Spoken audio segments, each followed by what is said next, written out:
Good evening. I hope you've had a wonderful day today. Welcome to BVJ's Bedtime Stories.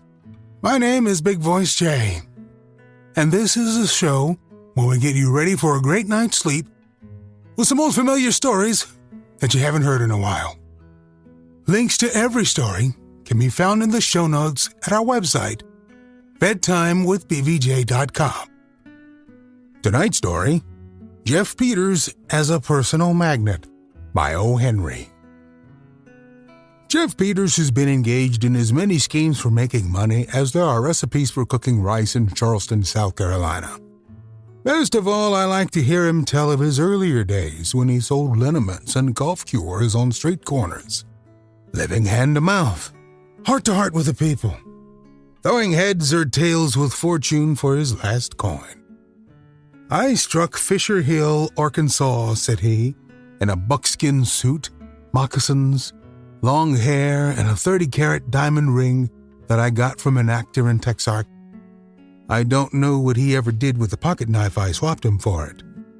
I was Dr. Wahoo, the celebrated medicine. I carried only one best bet just then, and that was Resurrection Bitters. It was made of life-giving plants and herbs accidentally discovered by Taquala, the beautiful wife of the chief of the Choctaw Nation, while gathering truck to garnish a platter of boiled dog for the annual corn dance.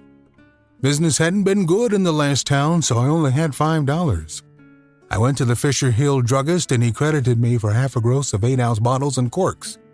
I had the labels and ingredients in my valise, left over from the last town.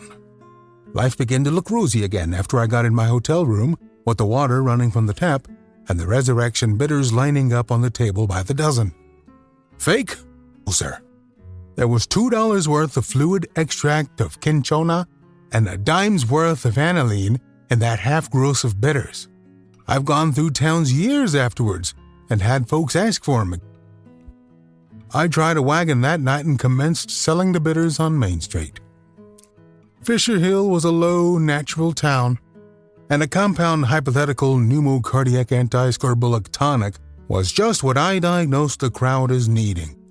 The bitters started off like sweetbreads on toast at a vegetarian dinner. I sold 2 dozen at 50 cents apiece when I felt somebody pull my coattail. I knew what that meant, so I climbed down and sneaked a $5 bill into the hand of a man with a German silver star on his lapel.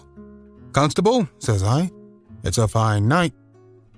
"Have you got a city license," he asked, "to sell this illegitimate essence of spooju that you flatter by the name of medicine?" "I have not," says I. "I didn't know you had a city. If I can find it tomorrow, I'll take one out if it's necessary." "I'll have to close you up till you do," says the constable. I quit selling and went back to the hotel. I was talking to the landlord about it. "Oh, you won't stand no show in Fisher Hill," says he. "Dr. Hoskins, the only doctor here, is the brother-in-law of the mayor, and they won't allow no fake doctor to practice in town. I don't practice medicines. I've got a state peddler's license, and I take out a city one whenever they demand it."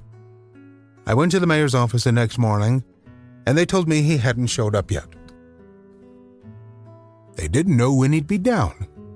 So Doc Wahoo hunches down again in a hotel chair and lights a Jimson weed regalia and waits. By and by, a young man in a blue necktie slips into the chair next to me and asks the time. 10:30, says I. "And you are Andy Tucker. I've seen you work.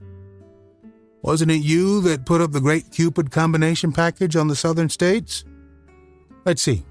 It was a Chilean diamond engagement ring, a wedding ring, a potato masher, a bottle of soothing syrup, and Dorothy Vernon, all for 50 cents.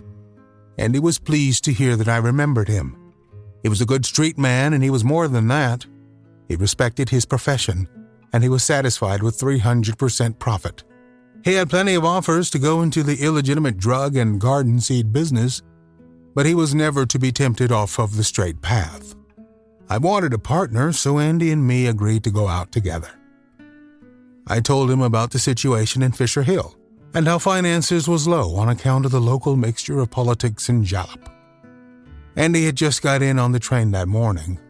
He was pretty low himself and was going to canvass the whole town for a few dollars to build a new battleship by popular subscription at Eureka Springs. So we went out and sat on the porch and talked it over. The next morning at 11 o'clock, when I was sitting there alone, a gentleman shuffles into the hotel and asks for the doctor to see Judge Banks, who, it seems, was the mayor and a mighty sick man. "I'm no doctor," says I. "Why don't you go and get the doctor?" "Boss," says he, "Doc Hoskins has gone 20 miles in the country to see some sick persons. He's the only doctor in town, and Mr. Banks is powerful bad off. He sent me to ask you, please, come." "As man to man," says I, "I'll go and look him over." So I put a bottle of Resurrection Bitters in my pocket and goes up on the hill to the mayor's mansion, the finest house in town, with a mansard roof and 2 cast-iron dogs on the lawn. This Mayor Banks was in bed, all but his whiskers and feet. He was making internal noises that would have had everybody in San Francisco hiking for the parks. A young man was standing by the bed holding a cup of water. "Doc," says the mayor, "I'm awful sick. I'm about to die. Can't you do nothing for me?" "Mr. Mayor," says I, "I'm not a regular preordained disciple of Esculapius. I never took a course in a medical college," says I. "I've just come as a fellow man to see if I could be of assistance." "I'm deeply obliged," says he. "Doc Wahoo, this is my nephew, Mr. Biddle. He has tried to alleviate my distress, but without success." "Oh, Lordy, ow, ow, ow," he sings out, nods at Mr. Biddle, and sits down by the bed and feels the mayor's pulse. "Let me see your liver, your tongue, I mean," says I. Then I turns up the lids of his eyes and looks close at the pupils of 'em. "How long have you been sick?" I asked. "I was taken down. Ouch. Last night," says the mayor. "Give me something for it, Doc, won't you?" "Mr. Fiddle," says I, "raise the window shade a bit, will you?" "Biddle," says the young man, "do you feel like you could eat some ham and eggs, Uncle James?" "Mr. Mayor," says I, after laying my ear to his right shoulder blade and listening, "you've got a bad attack of superinflammation of the right clavicle of harpsichord." "Good Lord," says he with a groan. "Don't you rub something on it, or set it, or anything?" I picks up my hat and starts for the door. "You ain't going, Doc," says the mayor with a bow. "You ain't going away and leaving me to die like this. Superfluity of the clapboards, are you?" "Common humanity, Dr. Wilhelm," says Mr. Biddle, "ought to prevent your deserting a fellow human in distress." "Dr. Wahoo, when you get through plowing," says I. And then I walks back to the bed and throws back my long hair. "Mr. Mayor," says I, "there's only one hope for you. Drugs will do you no good. But there is another higher power yet. Low drugs are high enough." "And what is that?" says he. "Scientific demonstrations," says the triumph of mind over sarsaparilla. The belief that there is no pain and sickness except what is produced when we ain't feeling well. Declare yourself in arrears. Demonstrate. "Is this paraphernalia you speak of, Doc?" says the mayor. "You ain't a socialist, are you?" "I'm speaking," says I, "of the great doctrine of psychic financiering, of the enlightened school of long-distance, subconscious treatment of fallacies and meningitis, of that wonderful indoor sport known as personal magnetism." "Can you work it, Doc?" says the mayor. "I'm one of the sole sanhedrums and ostensible hooplas of the inner pulpit," says the lame talk, blind rubber whenever I make a pass at him. "I am a medium, a coloratura hypnotist and a spirituous control. It was only through me at the recent seances at Ann Arbor that the late president of the Vinegar Bitters Company could revisit the earth to communicate with his sister Jane. You see me peddling medicine on the street," says I, "to the poor. I don't practice personal magnetism on them. I do not drag it in the dust. Because they haven't got the dust.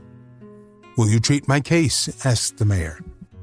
"Listen," says I've had a good deal of trouble with medical societies everywhere I've been. I don't practice medicine, but to save your life, I'll give you the psychic treatment if you'll agree as mayor not to push the license question." "Of course I will," says he. "Now get to work, Doc. These pains are coming on again." "Fee will be $250. Cure guaranteed in 2 treatments." "All right," says the mayor. "I'll pay it.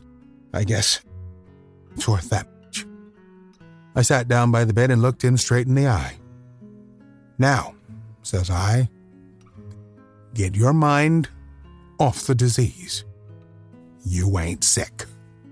You haven't got a heart or a clavicle or a funny bone or brains or anything. You haven't got any pain. Declare error.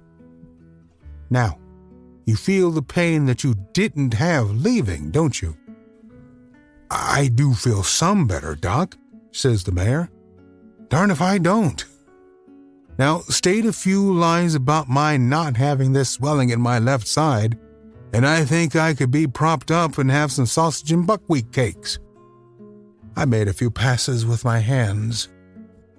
"Now," says I, "the inflammation's gone. The right lobe of the perihelion has subsided. You're getting sleepy. You can't hold your eyes open any longer. For the present, the disease is checked. Now, you are asleep." The mayor shut his eyes slowly and began to snore. "You observe, Mr. Tittle," says I, "the wonders of modern science. Biddle," says he, "when will you give Uncle the rest of the treatment, Dr. Poo-Poo?" "Wahoo," says I. "I'll come back at 11 tomorrow. When he wakes up, give him 8 drops of turpentine and 3 pounds of steak. Good morning." The next morning I was back on time. "Well, Mr. Riddle," says I, when he opened the bedroom door, "and how is Uncle this morning?" "He seems much better," says the young man. The mayor's color and pulse was fine. I gave him another treatment, and he said the last of the pain left him. "Now," says I, "you'd better stay in bed for a day or 2, and you'll be all right. It's a good thing I happen to be in Fisher Hill, Mr. Mayor," says, "for all the remedies and the cornucopia that the regular schools of medicine use couldn't have saved you. And now that error has flew and pain proved a perjurer, let's allude to a cheerfuler subject. Say the fee of $250. No checks, please. I hate to write my name on the back of a check almost as bad as I do on the front." "I've got the cash here," says the mayor, pulling a pocketbook from under his pillow. He counts out 5 $50 notes and holds them in his hand. "Bring the receipt," says to Biddle. I signed the receipt, and the mayor handed me the money. I put it in my inside pocket careful. "Now do your duty, officer," says the mayor, grinning much unlike a sick man. Mr. Biddle lays his hand on my arm. "You're under arrest, Dr. Wahoo, alias Peters," says he, "for practicing medicine without authority under the state law." "Who are you?" I asks. "I'll tell you who he is," says Mr. Mayor, sitting up in bed. "He's a detective employed by the State Medical Society. He's been following you over 5 counties. He came to me yesterday, and we fixed up this scheme to catch you. I guess you won't do any more doctoring around these parts, Mr. Faker." "What was it you said I had, Doc?" The mayor laughs. "Compound? Well, it wasn't softening of the brain, I guess, anyway. A detective." "Correct," says Biddle. "I'll have to turn you over to the sheriff." "Let's see you do it," says I. And I grabs Biddle by the throat and half throws him out the window, but he pulls a gun and sticks it under my chin, and I stand still. Puts handcuffs on me and takes the money out of my pocket. "I witness," says he, "that they're the same bank bills that you and I marked, Judge Banks. I'll turn them over to the sheriff when we get to his office, and he'll send you a receipt. They'll have to be used as evidence in this case." "All right, Mr. Biddle," says the mayor. And now, Doc Wahoo goes on, why don't you demonstrate? Can't you pull the cork out of your magnetism with your teeth and hocus pocus them handcuffs off? Come on, officer, says I, dignified. I may as well make the best of it. And then I turns to old Banks and rattles my chains. Mr. Mayor, says I, the time will come soon when you'll believe that personal magnetism is a success. And you'll be sure that it succeeded in this case, too. And I guess it did. When we got nearly to the gate, I says, we might meet somebody now, Andy. I reckon you better take him off, and, hey, why, of course, it was Andy Tucker. That was his scheme, and that's how we got the Capitol to go into business together. If you have to be in bed, you may as well make it the most comfortable place you can be. That's why you should use Casper Mattresses. They'll let you sleep on it for 100 days. And if you're not satisfied, they'll come pick it up. Enter BVJ in the promo code and it will do absolutely nothing. Well, this is not a sponsored read. I would like to thank you for downloading the podcast. And I would like to thank you for giving us a review on iTunes to help spread the word. You can send me stories to read. Email me, bigvoicej@gmail.com. Thank you so much for listening. Good night. Diamond Club hopes you have enjoyed this program.